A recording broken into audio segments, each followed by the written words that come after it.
salita na laban sa sinampa ng mga IP community sa House Ethics. Nako, nag-react si Franz Castro. Sabi niya, hinaharas ninyo ako. Pumalag si Franz Castro. Hinaraste? Talaga. Okay mga karamiboy, ito ang mga mainit na reaksyon ngayon. Ay talagang mainit ito mga karamiboy. Hindi pa nakasubscribe sa aking YouTube channel, pakisubscribe para lagi ninyo masubaybayan ang aking channel. Pakisubscribe, pakilike. Ito nga mga karamiboy ay si Castro umiyak.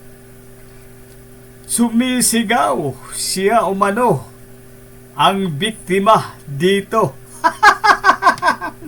Panoorin natin ito mga karamiboy. Si kabibigay talagang matatawa din kayo dito tungkol kay Castro. Ngayon, ikaw na naman Castro ang biktima. Ano na, nakarma na ito si Castro. Baka nasiraan ang bait ito si Castro. Panoorin natin ito, ang video na ito. Ito na ang natin patagalin. Mga karoy boy. Dati, wala ba silang karapatan para magsampa ng reklamo laban sa'yo? Nakuti, convicted ka nga. Nakaupo ka pa sa Kongreso tapos ang sinisigaw mo, this is so injustice. Hinaharas nila ako. Grabe naman yung Franz Castro. Ito ang sabi ni Franz Castro. Franz Castro, yun nga no. Wither lang. Ikaw ay nakarma na ngayon. Sinampahan ka ng kaso dyan sa Kongreso. Yun. Wither lang Castro. Dapat talaga ikaw ay makukulong. Himas-rihas ka sana Castro sa ginagawa mo kay BP Inday Sara Duterte. Sa mga Duterte ay karma na talaga. Gaba ka na Castro. Harassment ang tawag ni Franz Castro ng ethics complaint laban sa kanya sa Kamara. Nahaharap si ACT Teachers Representative Franz Castro sa House Ethics Complaint na inihain ng mga miyembro ng indigenous people communities. Kaugnay ito sa desisyon ng Tagum City Regional Trial Court na hatulan si Castro ng Ayun, nahatulan na nga si Castro. Mga karumiboy, dapat talaga ay gusto kong makulong ito si Castro. Dahil ito ay kademonyuhan ito. NPA, tapos na-convicted, nasa Kongreso. labag sa Special Protection of Children Against Abuses, Exploitation, and Discrimination Act dahil sa umano'y pag-aabuso sa ilang lumad sa isang rescue mission sa Davao del Norte noong 2018. Ayun mga karumiboy, lumad pala ang kalaban ni Castro mga karumiboy, no?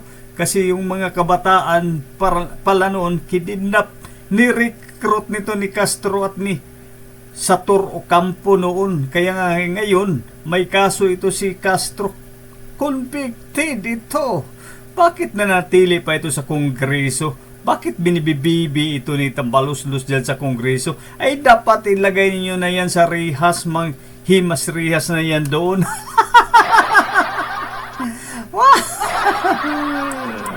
Sabi ni Attorney Ezraeleto Torion.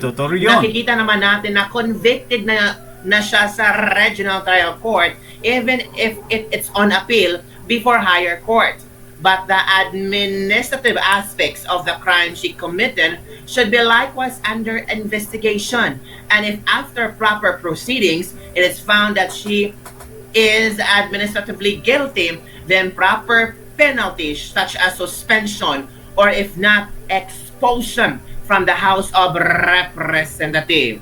May kalalagyan ka talaga, Castro. Nagsalita si Franz Castro at sinabi niyang baseless harassment suit. Oy! Kung ikaw ang hinaharas, kung ikaw ang sinampahan, sabihin mong harassment. Tama! Pero kung si VP Sara, i-push nyo yan. Impeachment yan. Pagnanakaw yan. Grabe, si VP Sara, hindi nahiya. May mga dokumentong nagpapatunay, hindi pa nga nakasuhan. Sabi nga ni VP Sara, kasuhan nyo ako para meron kayong ebidensya, pero wala. Pero ito si Castro, convicted na sa lower court, tapos harassment.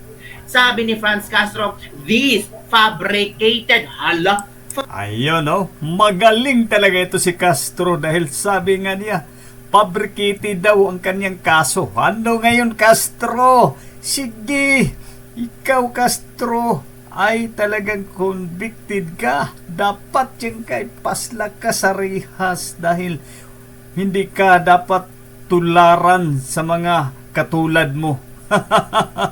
fabricated daw? Fabricated charges are meant to intimidate. Intimidate daw and harass. Ay talagang yung ginagawa ninyo ni BP Inday Sara, pangluloko ninyo at kay Tatay Digong ay talagang karma. Darating na nga ang karma sa iyo, Castro. Ang susunod dyan, karmahin yung mga kasamahan mo. Ito si Tambaluslos ay talagang kakarmahin kayo, magsama kayo ni Tambaluslos, Castro. As those who stand in solidarity with oppressed communities. Oppressed communities? But we are undeterred. We will continue to fight for justice and accountability. Wow! Paano na-connect ang accountability at justice, Franz Castro? Well, in fact, convicted ka na. Naku, intindihin mo kung bakit ka merong reklamo sa House Ethics. Hindi ito fight for justice and accountability. Tama. Fight ito para sa mga administrative aspect, para sa crime that you committed. And likewise, under investigation ka dapat sana makita ng House Ethics kung ano ang pwedeng suspension, penalty, o di kaya, nako, expulsion. Bakit takot ka bang ma-expulsion? Expulsion. Takot ka bang matanggal dyan sa House of Representatives? Nako, heto kabibig ha. Ito yung video kung saan ang IP leader ay talagang nagsalita kabibig. At meron namang basihan na akin lang reklamo laban kay Franz Castro. Bawal bang magreklamo, Franz Castro? Kung magreklamo laban sa iyo, agad? Ito kabibig. Meron yun nga gisunod sa amuan, nangin na po mga bata. Kanya karon na suspended siya, na ako man sa kamot sa gobyerno. Correct. Ang gusto yun na mo. Ayun mga karumeboy, IP ha, nagsalita na nga mga lumad nga inirecruit nito ni Castro. Matanggal yun sa Ayun. kamot sa gobyerno. Correct. Kanang nakadaot sa amo sa tribu. Sa lungsod ka talaingon. Oh. Wala mi na ingon ani nga ang taga-salungpungan kung wala sila nag-organize sa mga lumad sa talaingon. Mao na ang ginauton namo nag-angin sa diri sa Manila nga ipatanggal gid namo si Castro. Mo lang nakadaot sa amo ang sa tribu. Hindi lang. Na dapat Hindi lang ipatanggal, ipakulong talaga. Dapat makulong, mabulok yan sa kulungan. Isama yan si Sator Ocampo. dili na amo maon sa gobyerno ang si Castro kay mo lang nakadaot. Isa man ang gobyerno. Dalong dili mo Tama. sa nakadaot Tama. sa ato. Correct. Gidaot pa ang Sinira na ang tribo, sinira pa ang gobyerno. Tama. Tama. Kung tinuod pa ang gobyerno si si Castro. Castro, walang Walay grasya ng nga tao namin. mo. Correct. Walay na Wala nga wala hidap na ng mga hidap bata. ng mga Tama. bata. Karon Ngayon, mo nang kaya ang hindi one talaga time namin yung damo pumunta pag-ani dito sa Manila para mawala Manila. talaga si Para nga Castro. mawala din si Tas- Castro. tas Manila. Ana lang Yan ako ang ang masasabi ko na sulti. dapat matanggal talaga sa serbisyo si Castro. Hindi na lang din matanggal ang din Servicios si Castro. si Castro. Pasensya makabibiga, Bisaya kasi yan. Kaya may mga tawag diyan na mga interpretation, translation na sinabi ng IP leader. So basahin ko na lang ha. Mao nang Yun nakadawat sa anak amo sila sa aming tribo na sa hanggang tribo ngayon, nga antod pa karon nga sige ni naghahanap pa sa rin among kami sa kauban aming kasamahan. Na, Oo. kung asa na ang mga tao na nga Kung nasaan ang mga tao namin, saan nilagay ni Castro. Pero nyo, hanggang ngayon hindi pa rin nakauwi ang kanilang mga kasamahan, di ba? Hinahanap pa rin nila kung saan inilagay ni Castro ang ni-recruit umano.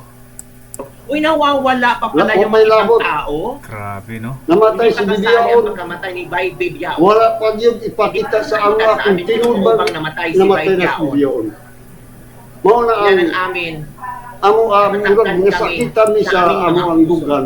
Masakit sa dugo. Nananong Kung giingon bakit na natin ginaganyan ni Castro, na mabuti naman maayo kami man mga ang tao. Ay, nakakaiyak. Gani Pakita namin kay Castro, pagdakop hindi namin namin siya sa ang pinatay. Castro, wala na mo patiya. Dinala Gidala na namin mo sa siya police sa police station. station para makita ng Nga para gobyerno. nga makakita ang gobyerno nga dili ni try Hindi try. Grabe talaga ang ginagawa ni Castro, no? Kademonyuhan talaga itong, siyempre, mga sundalo, pulis nga. Pinapatay nga nila. Yan pa civilian, di ba? Kinikidnap. ang mga lumad sa lungsod ng Talain. Ang nag-try gid sa amo Ang nag-try yun sa sila amin. Castro. Sila Castro. Wala. So, dapat sana, gusto nilang patayin si Castro that time. Pero ayaw nila. Ayaw lang traidorin ang gobyerno. Gusto na ipakita sa gobyerno na hindi kami masamang tao, kami mga tagalumad. Kung gusto lang sana nila patayin si Castro kasi may kasalanan si Castro. Mo nang Kaya kami pumunta sa Manila para patabang sa matulong kami gobyerno. sa gobyerno. nga tanggalon gid si Tagalino Castro. talaga si Castro para Para maging nga mahusay maayos ka. na tayo. Wala na problema Wala sa nang lungsod maging sa problema sa Talain. Talain mo. Ngayon, wala nang Wala Castro na sa bundok, Castro karon sa wala nang bukid. MPA sa bundok. Grabe talaga, no? Dapat talaga mananagot ito si Castro. Tapos ngayon, siya pa ang nagpabiktim-biktim. Tragis kang Castro ka. Dapat talaga ay bitayin ka. Grabe, marami ka palang kinikidnap, no? Saan mo dinala yung mga kababayan nilang lumad? So ito lang ang aking reaksyon, mga Karomi Boy. Sa hindi pa nakasubscribe, maraming salamat. I-subscribe, mag-like ito. Romy Boy, maraming salamat. Mamahalin natin ang bansang Pilipinas.